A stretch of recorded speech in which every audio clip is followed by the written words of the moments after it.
Greetings and welcome to the latest edition of the Entheogenic Evolution Podcast. As always, I'm your host, Martin, and I'm happy to have you with me today.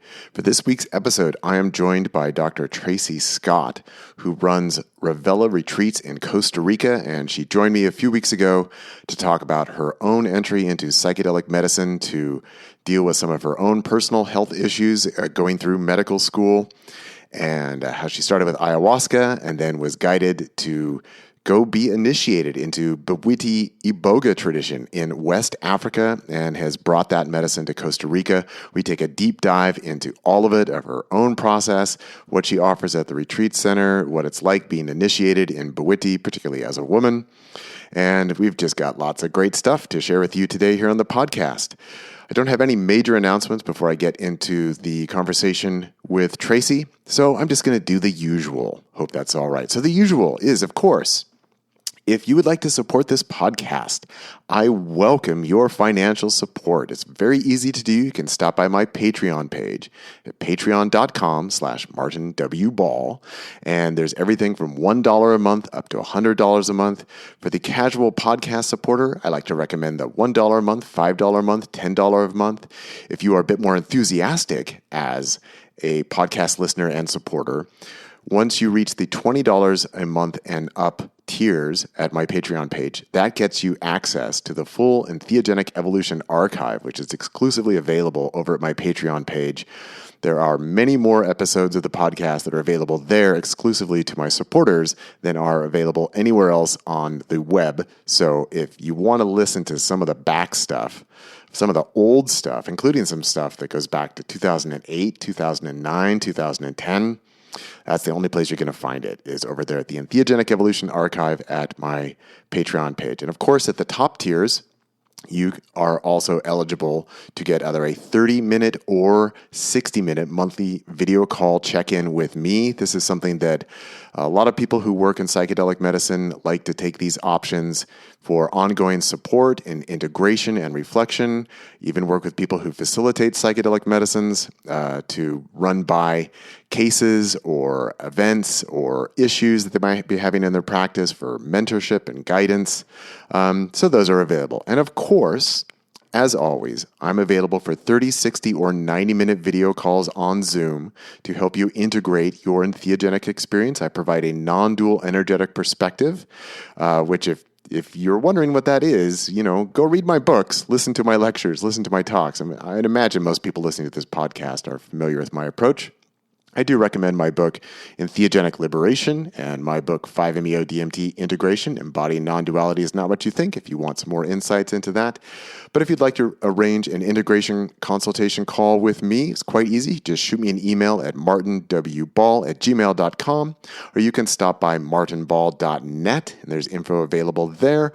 Or you can go to nondualentheogenicintegration.com, and you can do that.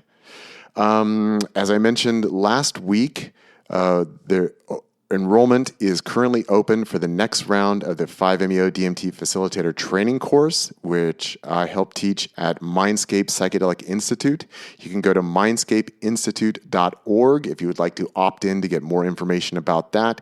Classes with the next cohort start in May, and yes, I'm one of the primary teachers for that class, also helped develop the content of that class, and Stephen Kirby and I, the director of Mindscape Institute, we're actually going to be building out some more details in that class of assignments to give students over the course of the 5 months that the class meets. And so we're developing more stuff there. But if you want more information, just swing by mindscapeinstitute.org. And Stefan has paid somebody to create a whole new website for him with brand new graphics. It's looking really great. So just invite you to check that out.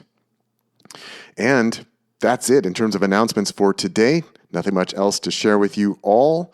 Last thing, I would mention again that I've been trying to organize podcast episodes on the Entheogenic Evolution YouTube channel. I've created a number of playlists with talks from the podcast and interviews from the podcast. And there's more episodes of the podcast available on YouTube than anywhere else where there are live current episodes available. That's because here at Podomatic, when I upload a new episode, I have to delete an old one due to storage space issues, but that's not an issue over at YouTube. So that's the second largest collection of podcast episodes. Of course, it does not have nearly anything near the entirety of the podcast. I've been doing this for 18 years. The podcast has only been automatically uploading to YouTube over the past few years. But anyway, I've just been trying to organize that.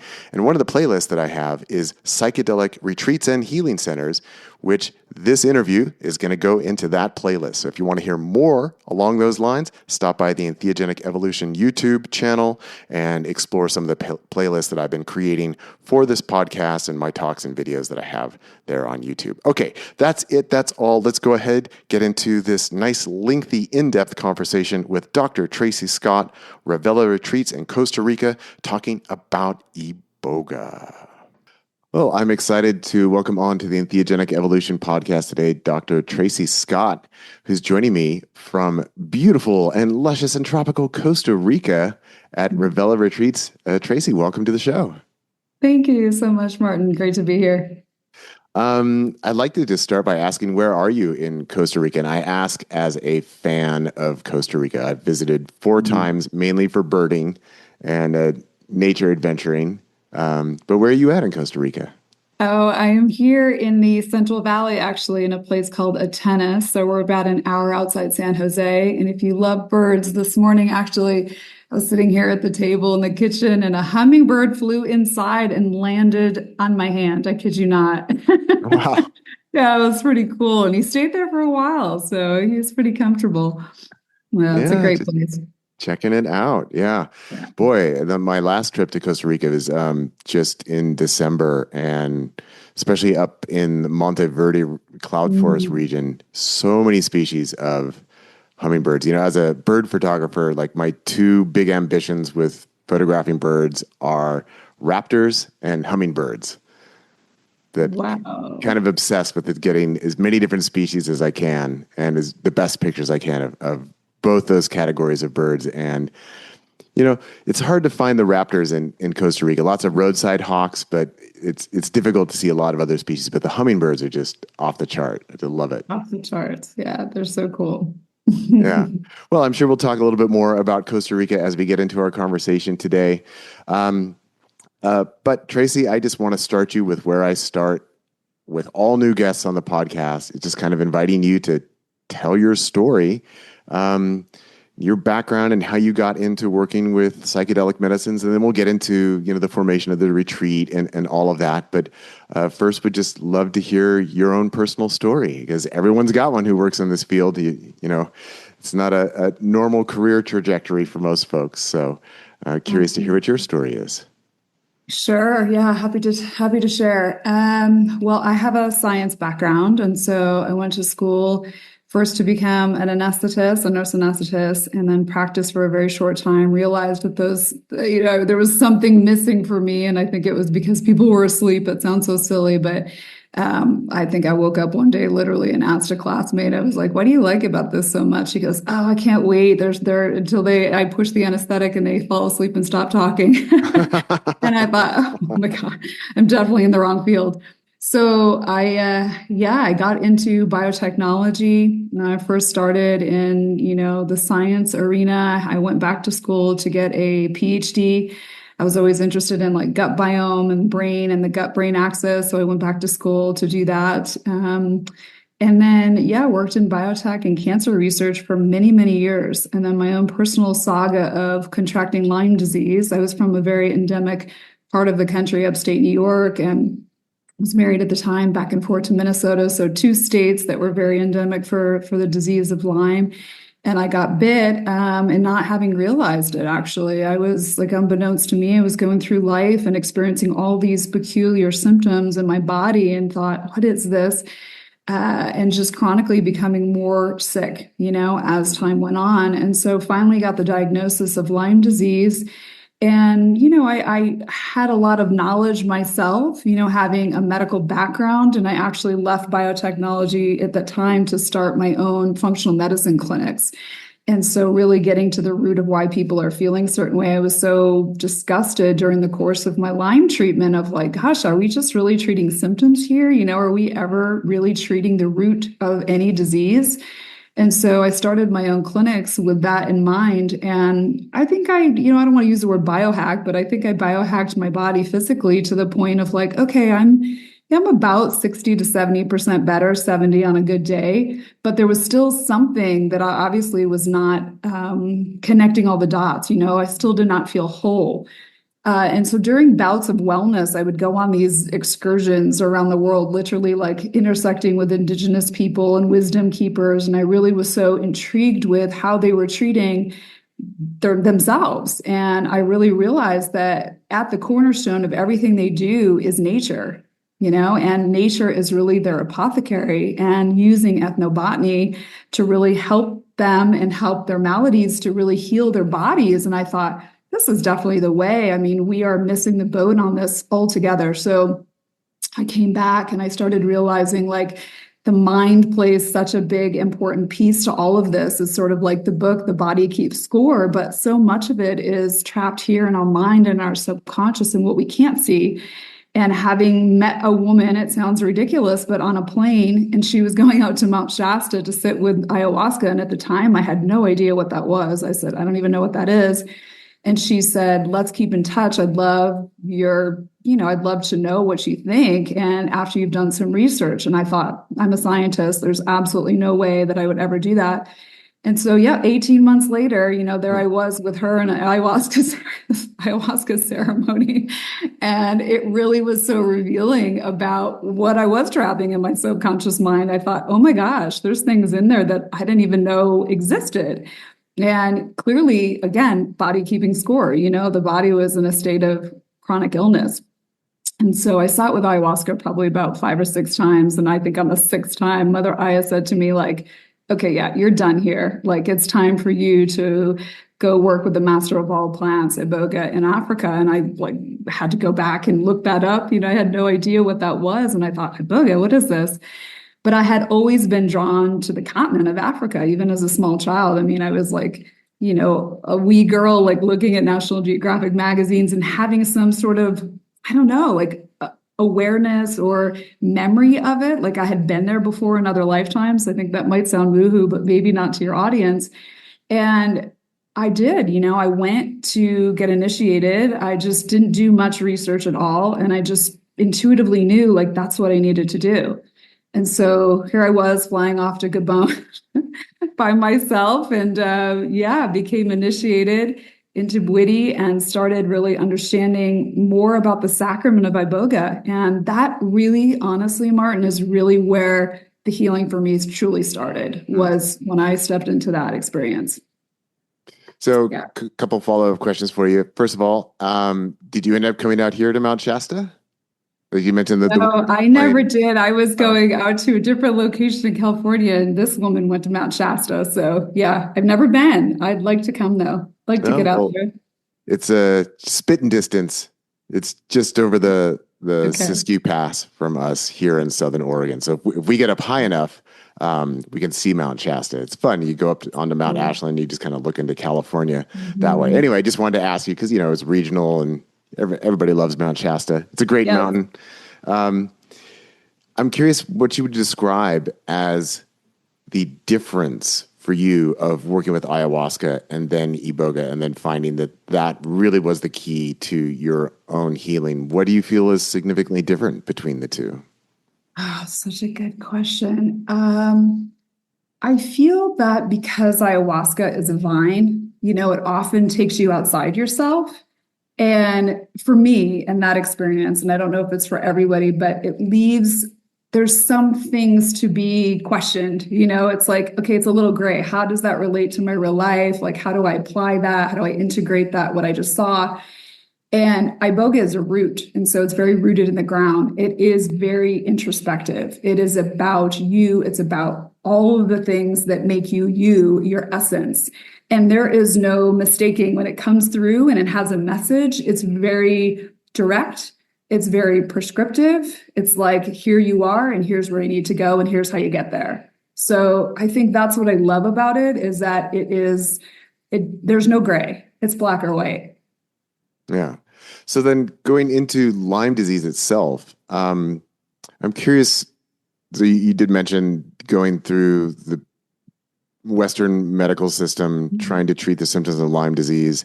My understanding, like I've talked to a few people who have had it, and it seems to be a complicated mix of symptoms. It's hard to diagnose, is my understanding. Like you said, that a lot of people have it for a long time before they actually get a diagnosis. What were some of the approaches that were taken there? And did it provide any relief? Again, in talking to people, it just seems like it's a very complicated disease to really effectively treat. And then I want to ask you about how the Iboga got in there. But let's just start with sort of the Western medical approach. It is challenging because it does affect so many systems, and it's almost like it imitates so many different things. And so you really have to start peeling. Once you peel one layer back, it's like, okay, what's underneath that now? You know, it's sort of like that whack-a-mole game. The fair, I don't know if you've ever been to the fair or played that game. That's what it feels like. It's like you're just whacking one and then another one pops up over here. You got to whack that one and another one pops up over here.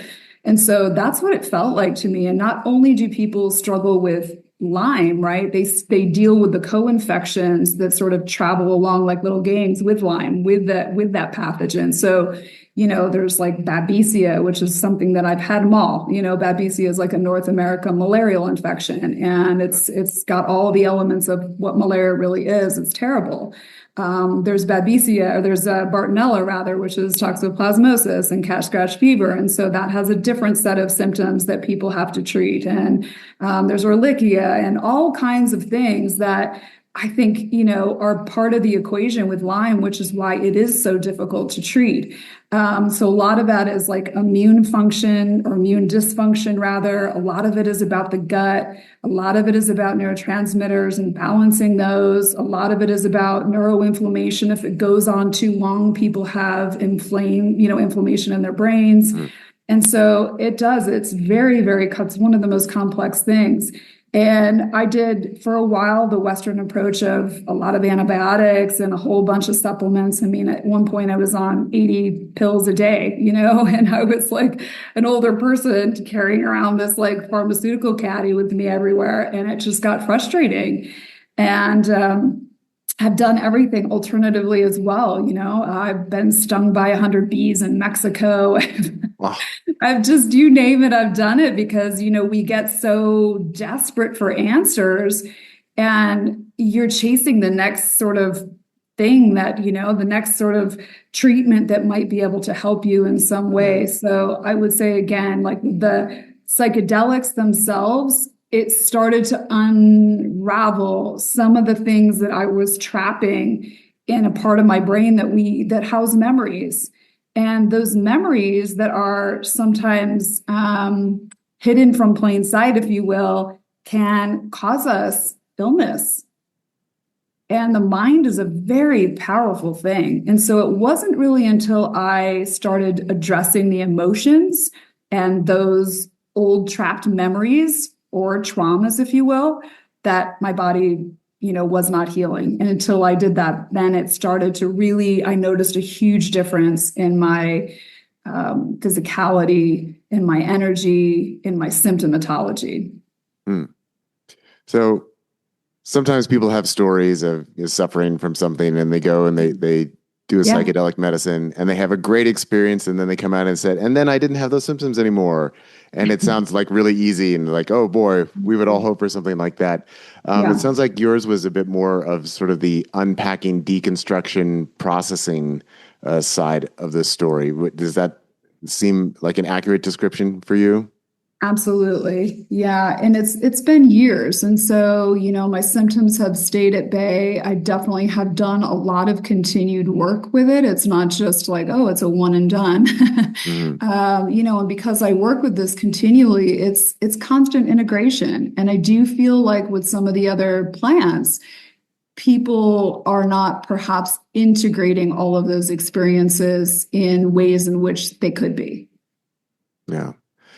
So Iboga kind of has a reputation as sort of a tough love kind of experience. At least that's how people have described it to me quite often. That kind of rakes them over the coals, leaves you kind of raw, kind of shoves stuff in your face, and like, take a look at this. No, I don't want to. No, you're going to take a look at it. Um, do you feel that that was part of your process as well, of kind of encountering sort of this tough love approach to integration of the self? I think so. Yeah, I do. But in a not in such a harsh way, Martin. I mean, people are afraid of it, I think. But how I describe it sort of in relation to the ayas or, psilocybins or DMT, Bufo experiences, it's sort of like the analogy of like what Ram Dass said. As he said in reference to psychedelics, when you get the message, you hang up the phone. And that really is, for me, that's a boga. Yeah, you really are getting the message because not only does the message come through in the experience itself, it starts to become the fabric of your life and how you show up and how you embody it. It's such a long, long journey, and the half-life is so long that it's subtle. You have these little subtle changes throughout the post experience and into integration that are wow, incredible. It's not like you wake up one day and you're cured and it's a panacea. I mean, none of them are, but Iboga sticks with people. It's really sticky and it helps give people time to truly embody what the experience is. And I'll say that it helps to reorganize the nervous system like no other plant that I've ever seen. So after really for weeks and months, the brain has this sort of like unusual plasticity or like, observant coherence to it, if you will. So people really notice like, oh, okay, these old habits are changing. I'm not repeating the same things that I was. And so it helps people really have faster feedback about themselves. Hmm. And going over to Gabon and getting initiated with the Ph.D. I would imagine that was a bit of a culture shock, or at least it's something quite different than living in New York. Tell us a little bit about that. Oh, yeah. I mean, I've been a few different times. I've been initiated now 3 times. My most recent trip was to Cameroon in September to different lineage. And, honestly, like each time I think to myself, and why the heck have I done this again? Why am I putting myself through this? It's both incredible and arduous. I mean, beyond arduous, it really is. It's such, oh gosh, it's a completely different experience. People say to me sometimes, well, clients will go, well, I just want to, I'd love to come to you, but I first want to go to Gabon. And I think, no, you don't. You really don't. I mean, because it's so different. They're not taking into consideration the things that Westerners come in on, right? Like SSRIs, perhaps, or different medications that are contraindicated, or just comfort, general things like comfort. So when you say it's a culture shock, it's a culture shock just from a like comfort standpoint. There's bugs, it's hot. You're journeying for hours and hours and you're laying on, outside on hard ground. So nothing is comfortable about it. It's painful. And that's part of their process. That's part of the initiation itself. It's not supposed to be comfortable. And they laugh at us when we want a blanket or a pillow or something, something comfortable. They just laugh and think, really? And I'll be honest with you, my recent initiation into Fang in Cameroon this September was the hardest thing I've ever done. I mean, I'm a tough gal, but that nearly killed me. I mean, just physically, emotionally, spiritually. I don't want to scare people, but it was hard. Yeah, it was like, wow. Without any modern conveniences or amenities, we had nothing. And you're in it, you're in it for days and days and days. So, what I give people here as a flood dose, in Africa, you're taking 5 or 6 times that. Wow. And you're not just in it for a night, you're in it for several nights. So, Yeah. yeah. It's such a commitment of going for multiple days with a dose like that. Yeah, I've got to say that everybody I've talked to who have, gone and gotten initiated, they all say very similar things about, that the whole very, very different approach, especially as things have moved more into psychedelic therapy and treatment and retreats, which of course, you run your own retreat, but there's been an emphasis on comfort, luxury, having all the amenities, right? We've got yoga, we've got Oh yeah. food is prepared for you. You have a lovely infinity pool to relax in. Very different than going over to Africa and just kind of jumping into the deep end with this very, very powerful medicine. So it's a story I've definitely heard before, but it's interesting to hear your own take on it. And I'm curious, what did friends and family think of you going and doing this? Was it like, oh man, Tracy's gone off the deep end, or oh wow, this is so exciting. She's doing something really bold, or maybe a mix?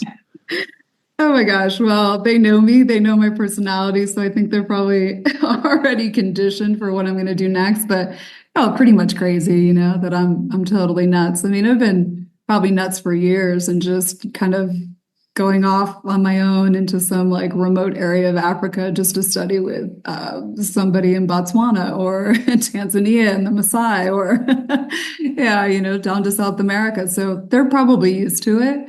But yeah, they always are a little concerned about me, especially when I'm way off the grid and you don't have your Yeah, cell phone with you, right? yeah. And I'm curious, is this the kind of thing where you can just show up and say, hey, I'm interested in this? Or did you make pre-arrangements? I mean, how did you do that? How do you get to actually showing up in Africa and yes, please initiate me. Like, this is what I'm looking for. Oh, for sure. It takes contacts. It takes a vetting process for sure. I mean, I hate to say it, this is all over the world, not just in Africa, but we're Western people and we show up with money. And so there's a lot of charlatans out there. There's a lot of people doing things that I would, disagree with that are somewhat dangerous. They're perilous for somebody, like a Westerner to go over and just show up. So no, it's careful vetting. It's me sitting first with somebody before I even bring people. But for me, myself, yeah, wow, it takes a long time to really have those types of contacts and to trust people because you're trusting them with your life, right? Yeah. Yeah. Yeah. So it sounds like this last one was pretty grueling. Any immediate plans to go back and do some more? I mean, it's kind of like having a baby, after you get done and it's so hard, the labor and the birth, and you think, I'm never doing that again. And then look, you go and have another one a year later, 2 years later.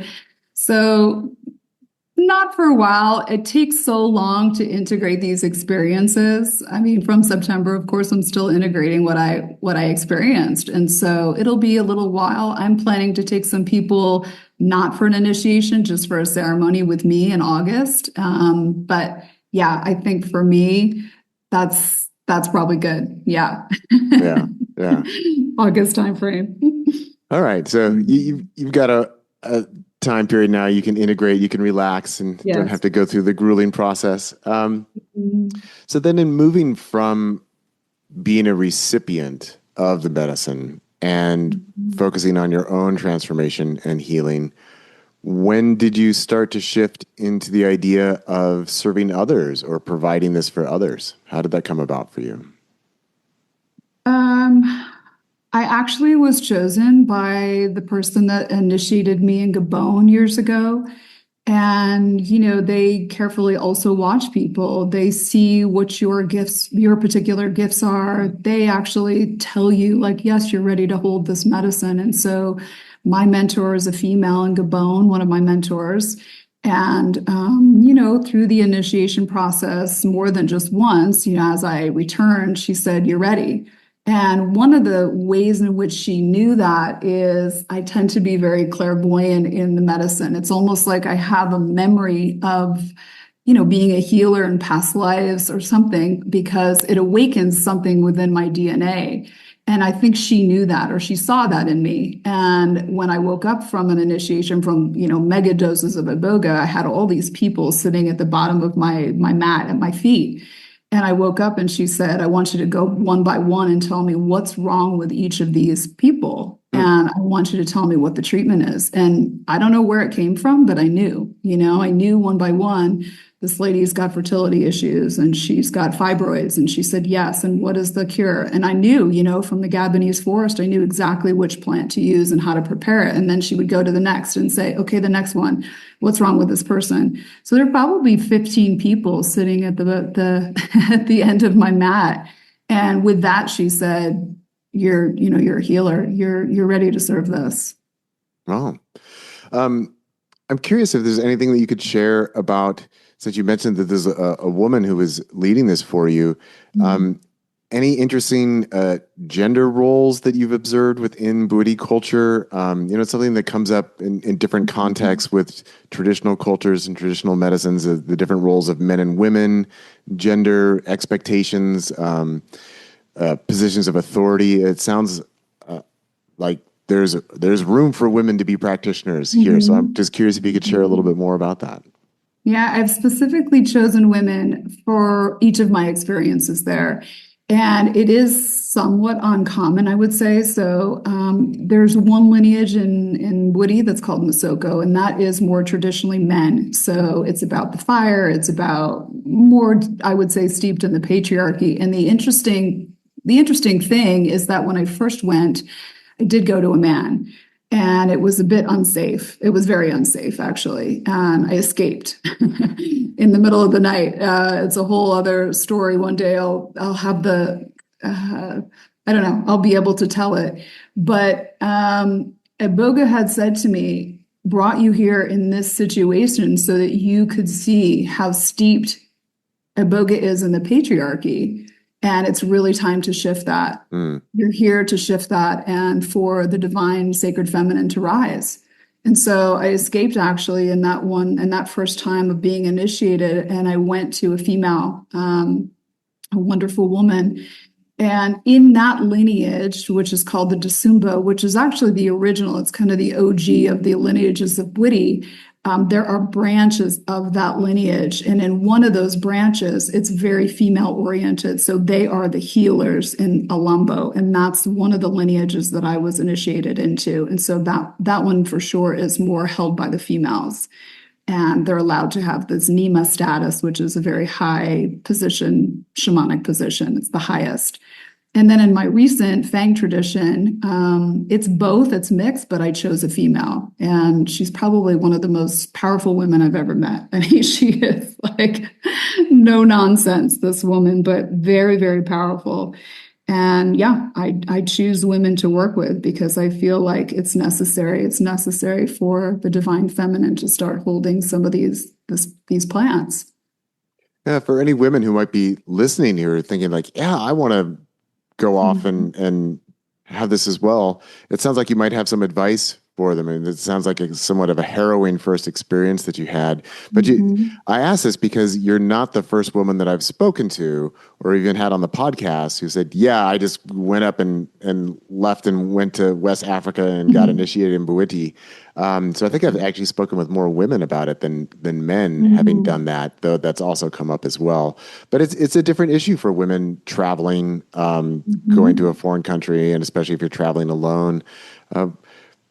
Any advice you'd want to share there other than what you've already shared? Well, I mean, like I said before, there's definitely some bad actors. And I think there's enough of us now that have been there and that have done this type of initiatory process that it's easy to find us, whether that's through forums or I'm happy to give somebody my contact information. I mean, we've been doing this for a decade or more. And so yeah, you tend to know who the players are, right? And I would say do your due diligence. It's not okay just to show up someplace. Yeah. Yeah.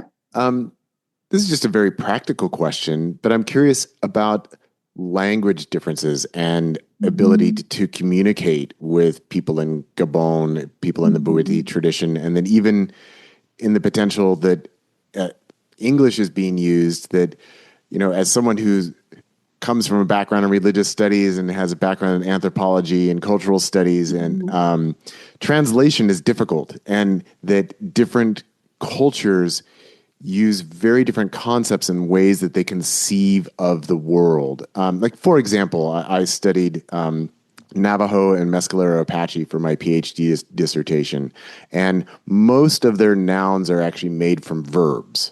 that verbs come first. So actions and so it's just a very different way of categorizing the objects of perception and how we think about the world.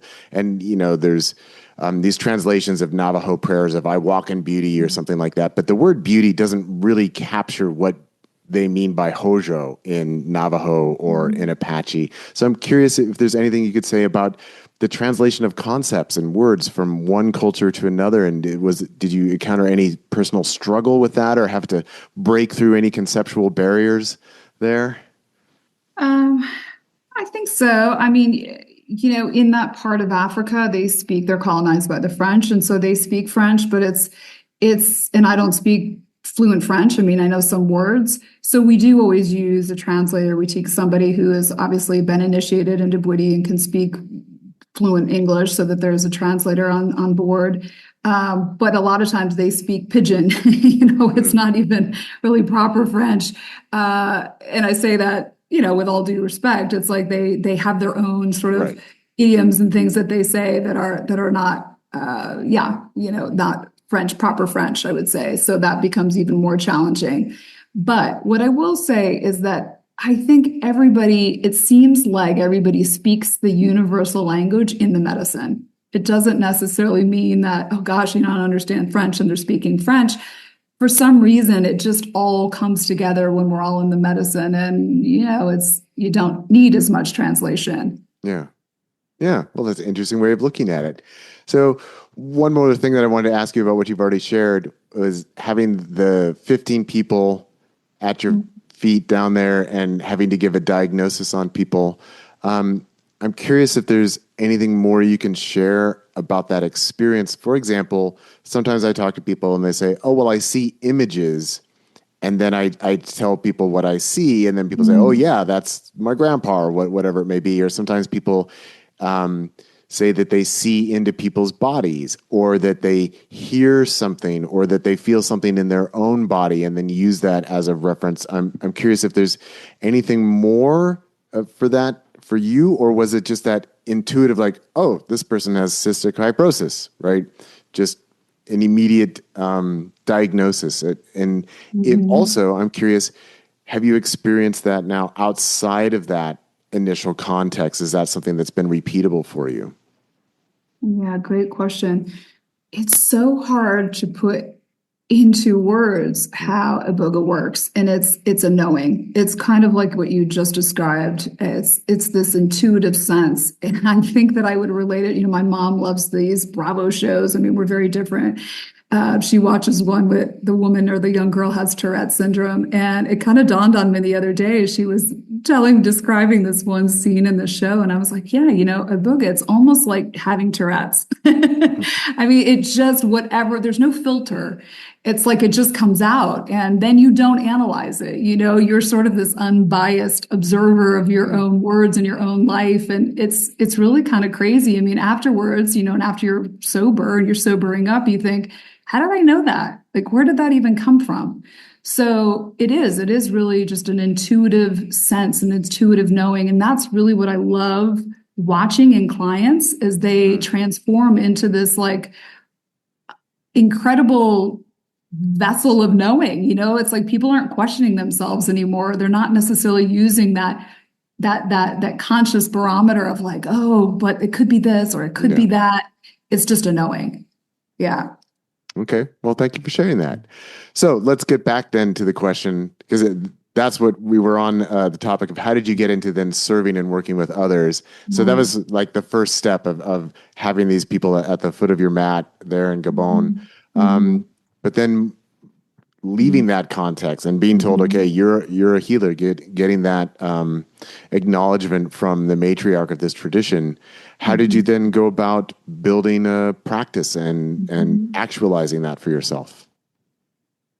Yeah, I think I really am an observer. And when I step back and think about and observed, like, okay, other people going through this process, and a lot of the things that they do in Africa is not what we would do here in the Western world, right? I'll give you an example. It's like I asked one time my mentor, I was like, well, how do you deal with a psychotic break?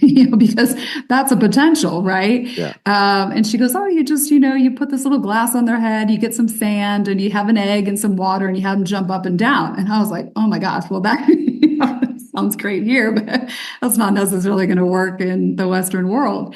And so I sat back for a while and thought about like, okay, how do I come together with the gifts that I have, the spiritual gifts, and then I have obviously the experience and the background in science. So where does it meet spirit? And I thought I can really help somebody more along the lines of if they're coming to me, I have this medical background. I have this know-how. I can keep people physically safe, which is a big factor, especially with this medicine. It's a big medicine. And if it's going to go wrong, oftentimes it can in Iboga or Ibogaine, which I'd love to expand on in a moment. And so how do I physically keep people safe? I have the medical knowledge to do that. I also know that these plants, most all of them, change somebody's neurotransmitter system, right? I mean, they work on that neurotransmitter system. And so how can I enhance that? How can I evaluate that to continue the effects going, not just for 2 weeks, not just for the golden window or that golden period of feeling so good and having tons of serotonin. And so I started looking at it. Okay, I have a brain and a gut background in education. That's what my PhD is in. And so when I thought about it, it's like I can bring people in, I can do a very deep dive on their medical and their past medical history. I can evaluate them and screen them properly so they're safe in this journey. I can look at their EKG. I can see if their heart is safe. I can look at their liver enzymes and see if their liver is safe. And then I can also look at their brain and their gut. I can be doing these tests, which I do, that look at their neurotransmitters. What's your serotonin? What's your dopamine? What are your catecholamines doing? Where's your neuroepi and your epi ratios are at? And if I can help to balance those even more so and help people that are depleted, then that makes them feel even better coming out of these experiences. It's more sticky and more everlasting. And then looking at their gut, because all of those things are made in the gut. And let's be honest, we all have pretty much crappy Western diets unless you're living way off the grid and growing your own food. And so, yeah, I look at the gut biome and I'm looking for imbalances that potentially are going to impact somebody even after the journey. And so I guess to answer your question, I think what I provide is more of that holistic approach to healing. It's not just putting a glass on somebody's head and jumping up and down and reciting a few things, and that's important there. But I have the responsibility to keep people safe. And so that's what I think I bring. And that's maybe my differentiator, I would say. Yeah. So maybe this is jumping ahead a little bit because we haven't really talked about the establishment of the retreat, but I'm just really curious to ask at this point. So where does this level of analysis and medical attention begin? So if somebody's coming to Costa Rica to go to the retreat, does this start when they're still at home? Because of course there are some counter indicators, especially for working with Iboga, like heart issues, things like that. Where does the medical screening start and getting this kind of input and reflection for potential clients? Yeah, it starts long before they come for a journey. It starts by looking at, like I said, their past medical history. Are they even appropriate? A lot of times, I would say 90% of the time, people are coming in on antidepressants and SSRIs and things that would be contraindicated. So we have to wean them and titrate them off of those things very slowly. And that can take up to 6 weeks. So in that course of time, we're doing that titration process. And we're also, again, I'm looking at their neurotransmitters to be able to give them something as a replacement. You don't want them just to discontinue those types of things, or they're going to have brain zaps and all kinds of problems and trouble sleeping. I'm really helping them equilibrate the brain chemistry. So by the time they get to us and they're having the experience with Iboga, their nervous system is, again, it's more equilibrated for sure. And so, yeah, the screening takes place long before. And that's really what I consider integration. People think of integration as after, but it starts long before. Yeah. Since you mentioned it, why don't we go ahead and briefly get into the topic of Iboga versus Ibogaine? And Mhm. my understanding is that they tend to be used a bit differently in terms of how they're being applied, what people are looking for. But I'm Mhm. curious what you would have to share around these two, with Iboga being the actual root and Ibogaine being the derivative compound. Right. Yeah, so really, iboga is the full complement. So it has 12 plus alkaloids, and then ibogaine is one of those alkaloids that's extracted. And a lot of times they're using ibogaine more in like a true detox. So when somebody Yeah. has substance abuse or addiction, they're going for this physical detox. And it's important, it's actually, iboga works in layers. So taking nothing away from that, people do need that. However, I say that because ibogaine tends to be more fragmented. So it's more mechanical, I would say. It's more clinical. I get a lot of the people, I wouldn't say a lot, but I do get a fair amount of people that have had the ibogaine detox experience and they go, yeah, it was great, but it didn't last that long. I didn't get like the full, I don't think I had the full benefits. I feel like I was missing something. And Iboga really holds the mythic intelligence arc that really unfolds over time. And that's what people miss in that Ibogaine experience. So the way in which I describe it often is like Ibogaine is an interruption, it's a reset. Iboga, people say, wow, was taught something. And again, both have value, but they're definitely not the same for sure. Yeah. Yeah.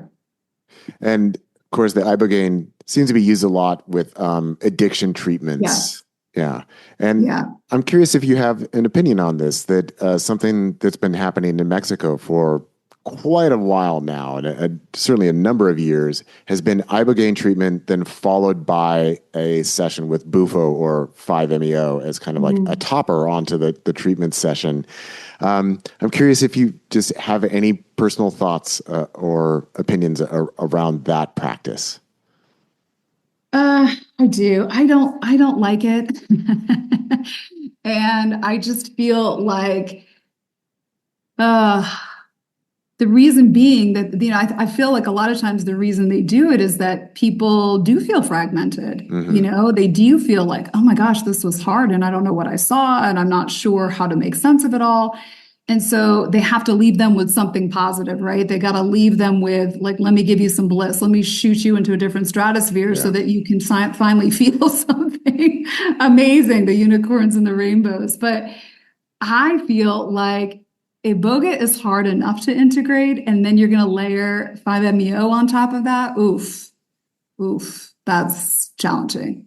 Yeah. Yeah, yeah, And just to share something from a recent client that I had who had gone for Ibogaine treatment in mhm, Mexico, and um, he had observed others having their 5-MeO experiences. Oh, well, it looks like they're having a blissful time. He did not have a blissful yeah, time. And so, yeah, and for me, that I think that that's really one of the things about trying to top off a treatment with 5-MeO is that, yeah, it holds potential for a really amazing, blissful, ecstatic, unitary experience. And it can also be deeply, horrifically traumatizing for ooh, people because it is so powerful.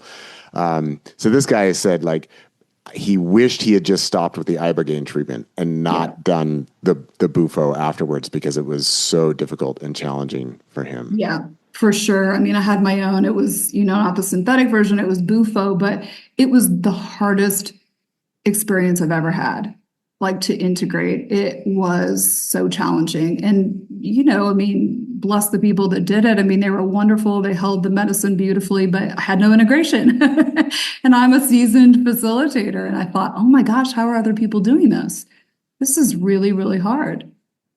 Yeah, well, that's just an opportunity for me to plug my class. Sorry. I'm just going to insert this in here. I mean, I don't even know if my class will have already started by the time this interview comes out, but that's why I teach a class on how to integrate 5-MeO and how to Yeah. train people to offer that as a service because it's a very underdeveloped area in not only just the general psychedelic landscape, but within 5-MeO as well. That we've got lots of people facilitating who don't offer any integration. And also we're seeing now lots of medical studies being done with 5-MeO, and they don't offer any kind of integration. So, they're Right. working with human subjects, but there's no support there. Anyway, Right.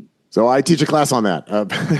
This is great. This is Yeah, great. I love it. Yeah. And I perhaps will, yeah, go ahead. yeah. Yeah. Well, one last thing on that I will say, I feel that a lot of the other plant experiences kind of give people that experience and they give them insight, they give them meaning, and they give them some kind of effort to change. It does require effort to change. Where Iboga really is about restructuring the scaffolding, it's the restructuring, it's truth exposure, and then the behavior follows.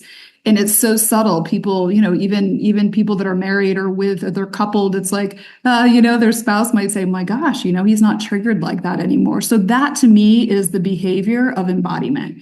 And that really is how Iboga works, which is fascinating.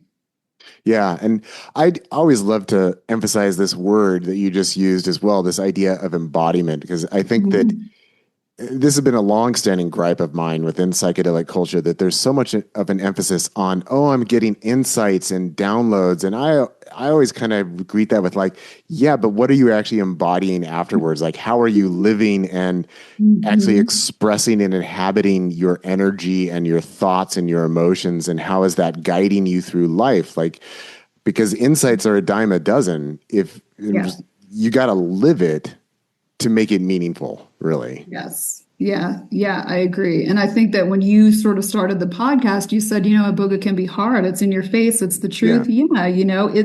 It's less of that, like, oh, I saw the universe. Now I'm healed. It's more about accountability and humility, which is, I think more, a lot of us need more of that. Right. Yeah. Yeah. I mean, I myself, I've never had a flood dose of Iboga. I've only had some microdose of it, so I can't speak from personal experience. But having just spoken with a lot of people about it, like sometimes people ask me, like especially in the context of Ibogaine or Iboga and then 5-MeO, they ask me like, well, why do people do that? And my response is, well, my understanding is that Iboga really gets in there and it's like, here's all the parts and pieces and here's all the scaffolding of your sense of self. And so it's very much attending to the ego, the individuated self. And I don't mean that in a negative, like, oh, it's egotistical, but it's actually getting into, these are the parts of yourself that you're activating as you're doing these behaviors. And here, take a look at it and restructure it. Whereas 5-MeO has the potential to get you all the way out of that system so that you can go into a unitary state and give you that foundation of that sense of self of, oh, it really is all one. But then you still have to deal with the parts of the self that are manifesting and activating and working subconsciously to undermine ourselves or, drag us into disease or depression or whatever else. So it's like, it's all needed, but it's just working at different ends of the spectrum in a sense. For sure. And this is this is more like procedural learning, if you will, how do you do life? Yeah. Yeah. Wow. So yes, let's talk about Revela and the retreat and how that came about. And even I'm curious, like, how'd you choose Costa Rica? How'd you pick the space that you're at now? And I'm always interested in those kinds of things. Yeah. Well, the work itself in the U.S. is not legal. Yeah. We had more legalization and decriminalization around Ibogaine for veterans with PTSD, but I chose Costa Rica because it just, for me, it's a place that's so surrounded by nature. You can't get away from it everywhere you go. You've been here. It's like you are just immersed in it. Yeah. Unless you're, of course, even in San Jose, even in the cities. And so that's really, to me, what makes these experiences even more, advantageous, or they work in complement with nature. This is how the tribes do it. This is how indigenous people do it, and wisdom keepers all over the world. And so I chose Costa Rica because I love it. It speaks to my soul. I've been to over 119 countries, and this is the one I always come back to, and I feel like I'm home here. And Revela is a very personalized, curated experience. Years ago, I got myself in an Iboga journey not to do too many people at a time because it is such a heavy experience for people. It's so introspective. It needs to be personalized. And we do that, here at Revela, we personalize each experience for each individual. And I don't want to do them in a group because I feel like it dilutes the experience of Iboga. It's hard to get it to be curated if it's in a group of people, because me, the facilitator, or whoever is working with me, it's like, we've got to focus on other individuals as well, so they don't get that personalized attention. And I'm really big on that. So yeah, we, like I said before, combine kind of where science meets spirit. We do the full complement, so people are held in a safe container. And interestingly enough, I did not know this when I rented the house here in Costa Rica. It's a beautiful home, and it used to be the original home of Linda Carter, who's the Wonder Woman. Yeah. Yeah, so this is her home, and ironically, she built this place for her own healing. She, I guess, said, as is well known, she was an alcoholic, and she was being treated, and then decided that she wanted a place to heal, and so this is the place she chose and built. And so we're carrying on the tradition, I guess, her legacy. Yeah, Wonder Woman. So keeping it small, which I just want to say, I always love to hear that. Because I work on the integration side of things mostly these days, where, I get clients with different medicine experiences from around the world in a different context. And usually some of the hardest are when people tell me that they were served in a group and there wasn't that capacity to have the attention and care that they really needed and the guidance that they needed. And there's so much kind of over-serving and the emphasis on them. We want more people and more and more, but I like the idea of working with fewer people, that it's about the quality, not the quantity. And I know that could be hard for people running retreats because there's overhead and you've got expenses, and so you want to have more clients. Yes. So how do you balance that with working with small numbers of people, but still being able to maintain the retreat and take care? And that's another one where, sorry, I'm going off, but sometimes people say like, oh, well, if you work in medicine, like you shouldn't be charging money because it's medicine and it's for spirit and you got to do it for free. And my response is always like, but people need to live. If they're going to do this for a living, they need to be able to make a living at it. They've got to pay for themselves, and they've got to pay for their facilities and whatever amenities they have, or any professional associations and all of that. So, I mean, people got to pay money, in my opinion. Yeah. I don't have problems with that, but it's that question of how do you create that balance? Like, again, I'm diverting to a different topic, but it's a huge issue here in Oregon right now around the psilocybin program, where like I was talking to a guy who runs a clinic the other day, and he said it's a race to the bottom to create the cheapest available psilocybin sessions, serving the most number of people, but there's all these requirements for when and where you can serve. And so it costs a lot for people to do this. And so people are really struggling financially in the legal psilocybin program here in Oregon. So that's just a case in point. Yes. Yeah, I really feel like it should be done, or especially these types of bigger experiences where we can give people that personalized attention. Yeah, and we can really curate the experience for the person. So yeah, I charge more. I mean, I'm going to be honest, it's not the same as probably somebody who wants to go and have a traditional Buddhist ceremony and, they pay that price. They're coming for a different kind of healing, perhaps. I work with a clinical psychologist on the back end. She comes in, she spends 2 full days with people doing integration. She's got a lot of great tools in her toolkit. She does EMDR and cognitive behavior therapy, parts work, family constellations. I mean, you name it, she does it. And it's important because, again, we're not throwing all that to somebody. We're really taking the time to understand what that client needs.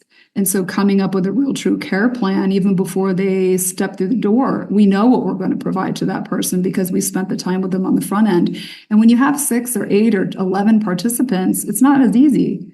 It's not as easy to do those deep dives and really connect with people before they come so that you have an understanding of like, okay, how do I create this personalized plan and experience for them?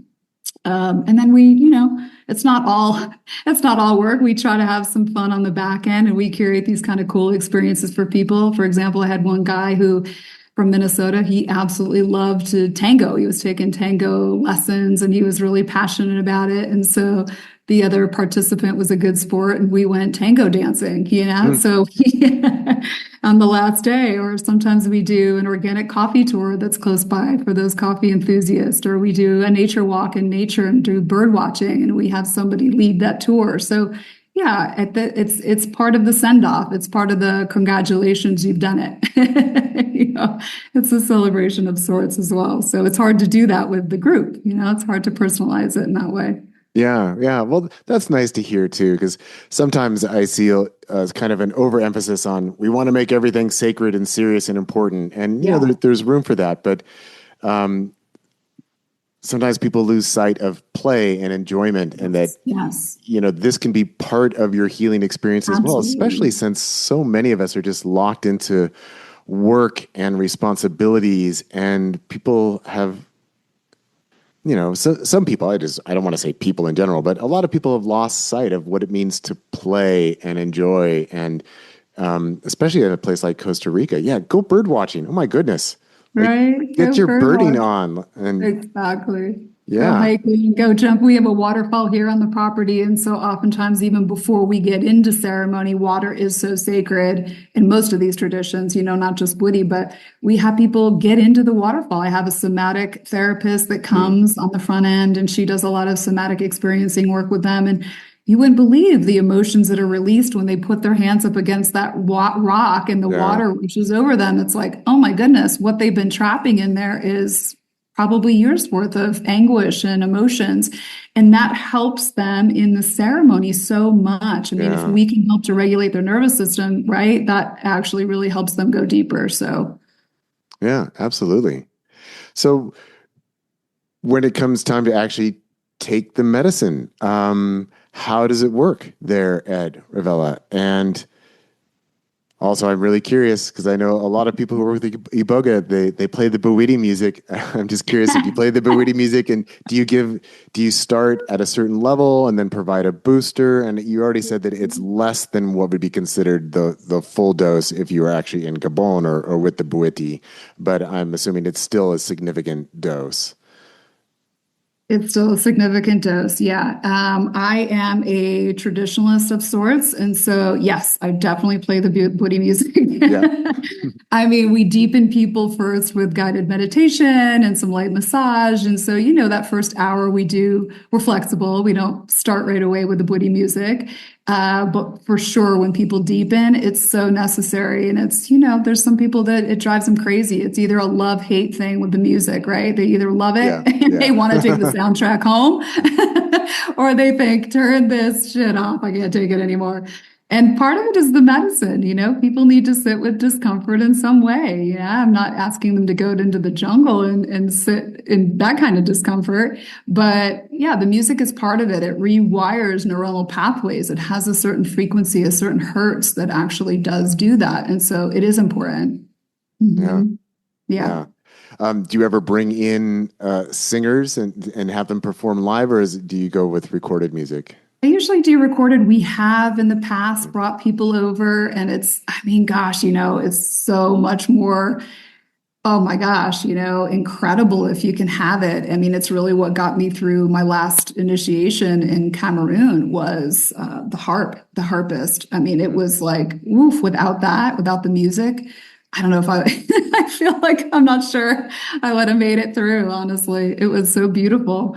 But yeah, I did have an instrument that I brought over, the magungo, which is you've probably seen. It looks like a bow, and you hit it with a stick. You put it in your mouth, a one Mm, string, and they hit yeah. it. And they play that for hours in ceremony. So I had that. I can sort of kind of play it, but it was confiscated in customs one time when I came back to Costa Rica a couple of years ago. Really? So Why? They yeah, didn't they know what don't it like was? things. They don't like wood. Anytime you bring in Right. any kind of like wood or things that are made from wood or plants, they don't like it. Yeah, Yeah. that actually reminds me that my son had his fishing rod. He had to check his fishing rod. They wouldn't let him Right. bring it through as a Yeah. check on luggage because yeah, it's a Yeah. Yeah. wooden stick. Yeah. A wooden stick. One thing I'll just say that I didn't mention is, a lot of a lot of people holding or facilitating Iboga will use something different than the root bark. And so I'm not sure if you are aware, not necessarily HCl and Ibogaine, but they use what's called total alkaloid. And I think it's interesting for your audience to know what that is. And total alkaloid is just devoid of the plant matter itself. Sometimes people will use partial total alkaloid or total alkaloid. And I prefer not to use it. I think it's the science nerd part of me. I have experienced something with total alkaloid that I'm not fond of, and I think it's just my body did not feel well. It's variable, from batch to batch, and it is somewhat synthesized. I mean, you're taking it, you are cleaning it, and you're stripping it, usually with ammonia, and so there's a cleansing process. But the issue is, this is just how I hypothesized it for myself and why I didn't feel good for a week. I mean, it was like, oh my gosh, I took TA before I gave it to somebody else. And I thought, why am I so sick? I'm a really crappy detoxifier. I have genetic SNPs in my methylation pathways and my detoxygenomic pathways that just make me hold on to things and toxins. And I thought, you know what? If ammonia is not rinsed off of this, then I really could be holding on to ammonia, and it essentially could be, I don't know, you could have ammonia poisoning. I mean, it might be a stretch, but I do really believe that it's what made me sick. So I'm careful about that. I don't use it. And that's my biggest reason, is that it's hard to have consistency with it. Oh, that's interesting, because it kind of seems like the expectation might be the opposite, that if you're just working with the pure alkaloids as an extract, that would be more consistent, but it sounds like you feel that it isn't. I feel like it isn't, yeah, because it's a sort of a man-made process, right? It's not anything by a machine. They have to strip it, right? Yeah. So then at Revela, when somebody gets their flood dose, about how many hours are we talking about in terms of in the depth of the medicine? And I know that it continues on for days and weeks afterwards, but what's the overall arc for the deep part of the experience? Yeah, I mean, most people, so we usually start around dusk. I start a little bit earlier than some other people. And so I usually start between 7 and 8 p.m. And most people hit their full stride around midnight. And so I try not to dose too far after that, because obviously then they're going to be, still fully in the medicine, like half the next day. So you want to be kind of cautious about how much you give them past midnight. But I would say, yeah, they're really kind of fully in by between 12 and 1. Yeah. And then how long? Yeah, I mean, it can be long. Usually we say, well, gosh, 12 to 36 hours. I mean, on average, 12, 16 hours. And so the next day is what most people call gray day. And so the way that it works at Revela is that we start at dusk. When the sun comes up, we have a ceremony room that we, put them in and journey with them there. And I stay up all night, obviously, and I'm there with them, guiding them. Mm-hmm. And then when the sun comes up, they go back to their individual rooms. And then most people, like I said, call that gray day. I call it the day of magic, because that's really when all the magic in the brain happens. And so it's a quiet day of reflection. They're not really sleepy, which I'm sure you've heard. They're restful. Their body is tired, so they're resting. They're writing down reflections. Things are still coming through, and so things still come through that whole day, usually until nighttime that night. I mean, they're sleeping really well that night, but yeah, usually around dinner, they oftentimes come out and say, "Gosh, I just had this massive reflection, this download." So keeps on going. Uh-huh. Yeah. So how do you keep yourself regulated and rested and cared for, supervising overnight sessions with clients on a regular basis? How does that work for you? Oh, that's such a great question. And I'm so passionate about that, because I do feel like as healers, we often deplete ourselves.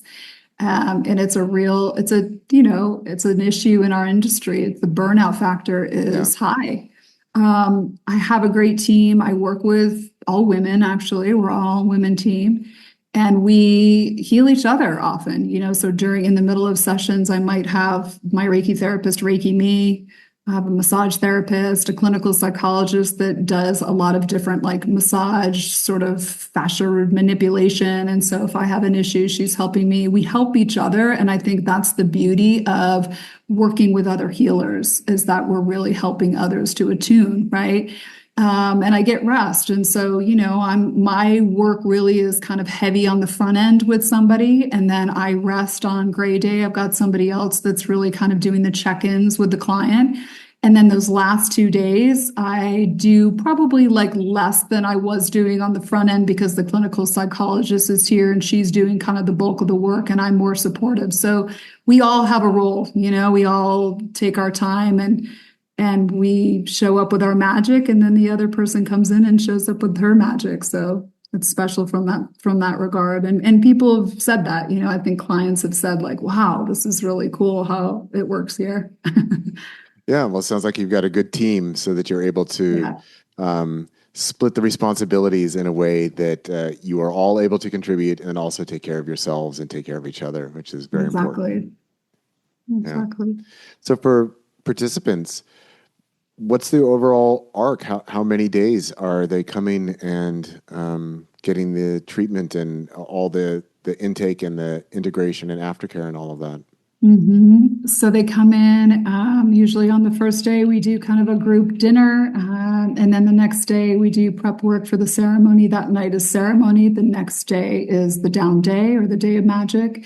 The last 2 days are more integration, full integration, where it's with like I said, with our clinical psychologist who comes in. So it's five nights and they leave on the sixth day. And then it's obviously, we don't obviously just leave somebody after they leave here physically. We're following up with them. We provide a couple, 2 to 3 most times, like integration calls with either myself or with the clinical psychologist, or I have somebody else that does integration. And then if they need more sessions, obviously we're available for that. But, to be honest with you, and I think most of my clients would say this, they become family, because I only do 1 or 2 at a time. I really get to know people and they get to know me. And the last client that was here said to me like, oh, it feels like your family. Yeah, it feels like this is home for me. And people come back for micro tune-ups. And so I always check on people. I don't charge, oftentimes I'll wake up and think of a client and just text to say like, how's it going? Yeah. Do you need anything? So yeah, it's special. I love it from that standpoint. Yeah. So with Ibogaine, as we mentioned, a lot of people are going to Ibogaine for addiction treatments. Do you find that with Iboga, are you able to make generalizations about who is coming, what they're looking for, what's motivating them to work with Iboga, which, as we've been discussing, is a big commitment. I mean, it's a big medicine. It takes a long time. It can be very uncomfortable for people. And it takes some gumption to want to go do an Iboga flood. So who's it bringing in? Who is it calling to? Yeah, it calls people who I think are having an awakening. A lot of times they're midlife. They're sorting through the next part of the next half of their life and making some serious adjustments and changes. And they're thinking about like, okay, what's my soul's purpose? What's my calling? What's my North Star? A lot of them come for that kind of deeper reflection, deeper introspection. I do treat a lot of deep trauma, and that I would say holds people back in life. There's certain patterning that shows up from trauma that we really work through. And some addictions. I'd say I take addiction light. I've definitely seen a lot of people with cannabis addictions. Ketamine is another big one that has been like, oh, just DIY it, go take this nasal spray. And people become addicted to that.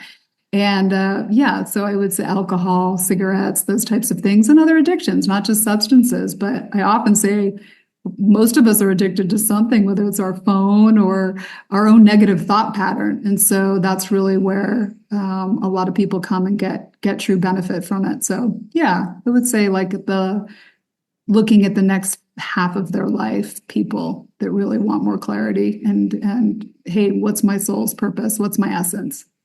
Yeah, I think that that's a very interesting demographic and definitely something that I've seen shift a lot in recent years. I often brag that I've been doing this podcast for over 18 years now, and just so I've been, be able to see the change in psychedelic culture globally, and that something we see a lot more of these days are people who are going for some kind of entheogenic session or treatment Mhm. who maybe has no real prior experience with psychedelics, not part of hippie or counterculture or new age, but Right. people are just like, yeah, I've learned about this and I want to make big changes for myself. So we're seeing a For lot of sure. people who are in sort of middle aged, professionally established, again, not a history of psychedelic exploration, but they're Exactly. jumping into the deep end with these medicines because they are looking to make big changes. And I think they're kind of looking at it as, well, I'm halfway through life and I want the next half to be better than Yep. the first half.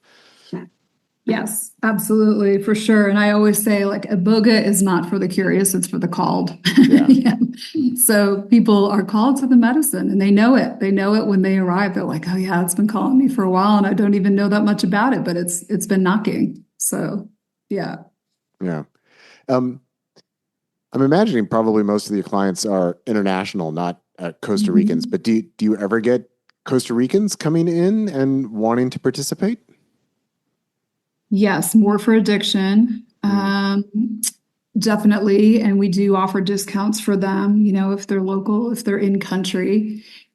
Yeah, I would say more for addiction, more alcohol, cocaine, that type of thing. And I do work with a medical physician that has more experience or, has been doing more of the addiction work for longer.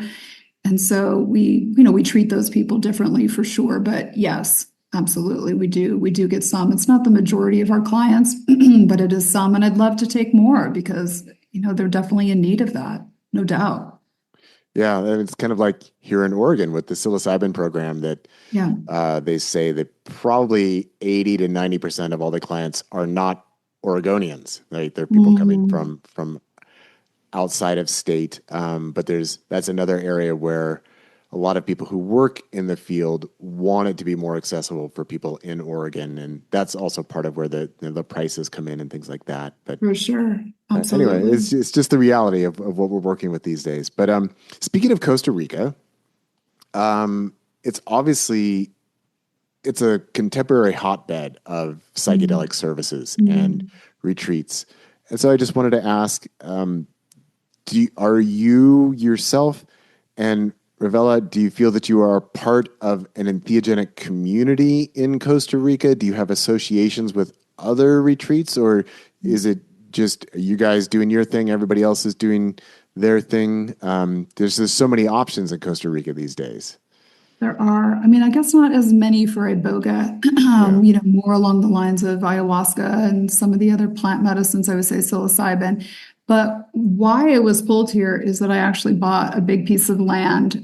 It's 50 acres, and that land is called Garden of Divine. It's a different project, but that is for integration work only. Hmm. And so really the goal is to connect with all these other psychedelic centers because there's a lot of them here. There's a lot of retreat centers. I think at one time there's like over 100 in Costa Rica alone. And so my thought is, if I can make friends with these places, they would hopefully want to send their clients, their participants to the integration center after, even if it's for a week, because I do feel like people are more aware. Gosh, I just finished this, sitting 3 times with ayahuasca at this place. I can't just go jump back on a plane and go Yeah. home, right, to the matrix. I need some kind of decompression. I need to unwind. I need to integrate. I need to do those things. And so that would be a place for that. And then obviously treating people that have more deeper traumas and addictions, they're going to need longer. And so that place is more of an aftercare facility for that because we need it. Yeah, we need those types of facilities so that we can hold people in the right way and give them those, yeah, give them that kind of nurturing and care before they go back into their 3D lives. Yeah, and I'm sure there's just a very large population of people in Costa Rica, or at least visiting Costa Rica, receiving these treatments, going to these different programs who could use that kind of thing. Because, I mean, just for anybody who's not up on the geography, I did a comparison because my son was asking because we were reflecting on how long it takes to get from one place to another in Costa Rica. Mm. Oh, yeah. So we did a little size comparison that the state of Oregon is 2.5 times larger than the entire country of Costa Rica. Mhm. So it's a relatively small place, but that's a high density of psychedelic retreats, probably the Yes. highest density in the world.